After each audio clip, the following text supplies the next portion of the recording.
Global പൊളിറ്റിക്സിലും defence സെക്ടറിലും പാകിസ്ഥാനെ ഏറ്റവും വലിയ നാണക്കേടിലേക്ക് തള്ളിവിടുന്ന ഒരു വമ്പൻ തിരിച്ചടിയുടെ വിവരങ്ങളാണ് ഇപ്പോൾ പുറത്തുവരുന്നത്. പാകിസ്ഥാനിൽ തുടർച്ചയായി നടക്കുന്ന ഭീകരാക്രമണങ്ങൾക്ക് പിന്നിൽ അഫ്ഗാനിസ്ഥാനിലെ താലിബാൻ ഭരണകൂടമാണ് എന്നും താലിബാൻ ഭീകരർക്ക് ഒളിത്താവളങ്ങൾ ഒരുക്കുകയാണ് എന്നും ഇസ്ലാമാബാദ് ആവർത്തിച്ച് ആരോപിച്ചിരുന്നു. എന്നാൽ പാകിസ്ഥാന്റെ വിദേശകാര്യമന്ത്രി മുതൽ പ്രധാനമന്ത്രി വരെ നടത്തിയ ആരോപണങ്ങൾക്ക് കടുത്ത ഭാഷയിലാണ് താലിബാൻ വക്താവ് സബിഹുല്ല മുജാഹിദ് തിരിച്ചടിച്ചിരിക്കുന്നത്. പാകിസ്ഥാന്റെ സുരക്ഷാ വീഴ്ചകൾക്ക് അഫ്ഗാനിസ്ഥാനെ കുറ്റം പറയരുത്. നിങ്ങളുടെ ആഭ്യന്തര ഭീകരവാദ പ്രശ്നം നിങ്ങളുടെ വീട്ടിലെ തന്നെ തീർക്കണം എന്നാണ് താലിബാൻ പരസ്യമായിട്ട് പറഞ്ഞിരിക്കുന്നത്.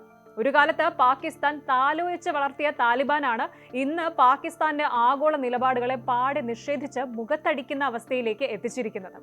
ഈ വാഗ്വാദങ്ങൾക്ക് പിന്നിലെ ഒളിഞ്ഞിരിക്കുന്ന അതിർത്തി യുദ്ധവും ഏറ്റവും പുതിയ സങ്കീർണതകളും നമുക്കൊന്ന് നോക്കാം. സംഭവത്തിന്റെ പശ്ചാത്തലം പരിശോധിച്ചാൽ ഷാങ്ഹായ് കോഓപ്പറേഷൻ ഓർഗനൈസേഷൻ ഉച്ചകോടിയിലടക്കം പാകിസ്ഥാൻ അഫ്ഗാനിസ്ഥാനെതിരായ ഭീകരവാദ ആരോപണങ്ങൾ ഉന്നയിച്ചിരുന്നു. തെരീഹി താലിബാൻ പാകിസ്ഥാൻ അടക്കമുള്ള ഗ്രൂപ്പുകൾ അഫ്ഗാൻ മണ്ണ് ഉപയോഗിച്ച് പാകിസ്ഥാൻ സൈന്യത്തിന് നേരെ ആക്രമണം നടത്തുന്നുവെന്നാണ് ഇസ്ലാമാബാദ് വാദിക്കുന്നത്. എന്നാൽ ഇതിനോട് താലിബാൻ വ്യക്തവും കടുപ്പമേറിയതുമായ നിലപാടാണ് സ്വീകരിച്ചത്. അഫ്ഗാൻ മണ്ണ് സുരക്ഷിതമാണ്, അതായത് ഒന്നാമത്തെ കാര്യമാണ്. മറ്റൊരു രാജ്യത്തിനെതിരെയും അഫ്ഗാനിസ്ഥാൻ മണ്ണ് ഉപയോഗിക്കാൻ അനുവദിക്കില്ല എന്ന കരാർ തങ്ങൾ പാലിക്കുന്നുണ്ട്. അടുത്തത് വർഷങ്ങളായിട്ടുള്ള പാക് സുരക്ഷാ തകർച്ചയാണ്. അതായത് പാകിസ്ഥാനിൽ നടക്കുന്ന ഇൻസെക്യൂരിറ്റിയും ബോംബ് ആക്രമണങ്ങളും പാകിസ്ഥാൻ സൈന്യത്തിന്റെ സ്വന്തം പരാജയമാണ്. അതിന് താലിബാൻ ഭരണത്തിന് യാതൊരു ബന്ധവുമില്ല. അടുത്തത് ആരോപണങ്ങൾ അടച്ച് നിഷേധിച്ചു എന്നുള്ളതാണ്. ആഗോള വേദികളിൽ അഫ്ഗാനിസ്ഥാനെ മോശക്കാരാക്കി സ്വന്തം രാജ്യത്തെ ഭീകരവാദ പരാജയങ്ങൾ മറച്ചുവെക്കാനാണ് പാകിസ്ഥാൻ ശ്രമിക്കുന്നത് എന്നാണ് പറഞ്ഞത്. ഇത് വെറുമൊരു പ്രസ്താവന പോരല്ല, മറിച്ച് അതിർത്തിയിൽ ബോംബുകൾ വർഷിക്കുന്ന യഥാർത്ഥ യുദ്ധ സമാനമായ സാഹചര്യമാണ് നിലനിൽക്കുന്നത്. അടുത്ത കാലത്തായിട്ട് പാകിസ്ഥാൻ സൈന്യം അഫ്ഗാനിസ്ഥാന്റെ അതിർത്തി പ്രദേശങ്ങളായ ബർമൽ, പക്തിക, നങ്കർഹാർ എന്നിവിടങ്ങളിൽ എയർ സ്ട്രൈക്സ് നടത്തിയിട്ടുണ്ടായിരുന്നു. ഇതിൽ സാധാരണക്കാരായ സ്ത്രീകളും കുട്ടികളും കൊല്ലപ്പെട്ടു എന്നും തങ്ങൾ തിരികെ നൽകുന്ന ആക്രമണം അതിരൂക്ഷമായിരിക്കുമെന്നും താലിബാൻ ഡിഫൻസ് മിനിസ്ട്രി മുന്നറിയിപ്പ് നൽകി കഴിഞ്ഞു. മറുവശത്ത് നോർത്ത് വസീറിസ്ഥാനിലും ബാനുവിലും ഡ്രോണുകളും ക്വാഡ്കോപ്റ്ററുകളും ഉപയോഗിച്ച് 60-ലധികം പോരാളികളെ കൊലപ്പെടുത്തിയതായിട്ട് പാകിസ്ഥാൻ സൈന്യം അവകാശപ്പെടുന്നു.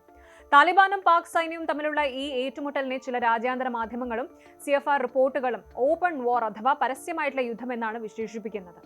ഇനി എന്തുകൊണ്ടാണ് താലിബാന് TTP തെരീഹി താലിബാൻ പാകിസ്ഥാൻ സംഘടനയെ തള്ളിപ്പറയാൻ കഴിയാത്തതെന്ന് നോക്കുമ്പോൾ ഒന്ന് ഐഡിയോളജിയാണ്. അഫ്ഗാൻ താലിബാനും പാക് താലിബാനും ഒരേ പ്രത്യയശാസ്ത്രത്തിലും മുൻകാല യുദ്ധ സഖ്യത്തിലും ബന്ധപ്പെട്ടിരിക്കുന്നു.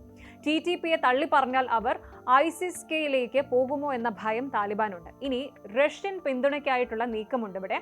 പുതിയ റിപ്പോർട്ടുകൾ അനുസരിച്ച് താലിബാൻ തങ്ങളുടെ മിലിറ്ററി ശക്തിപ്പെടുത്താനായിട്ട് സോവിയറ്റ് കാലത്തെ ആയുധങ്ങളും എയർ ഡിഫൻസ് സിസ്റ്റംസും നന്നാക്കാൻ റഷ്യയുടെ സഹായം തേടിയിട്ടുണ്ട്. ഇത് പാകിസ്ഥാനെതിരെയുള്ള പ്രതിരോധം കൂടിയാണ്.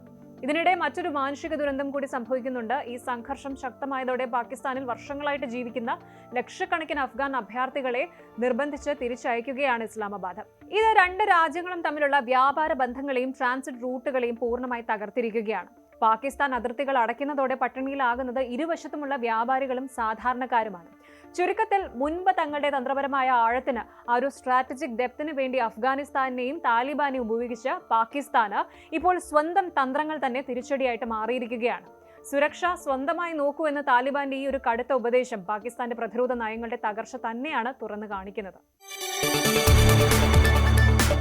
കൂടുതൽ വാർത്തകൾക്ക് News 18 Keralam YouTube channel subscribe ചെയ്യുക.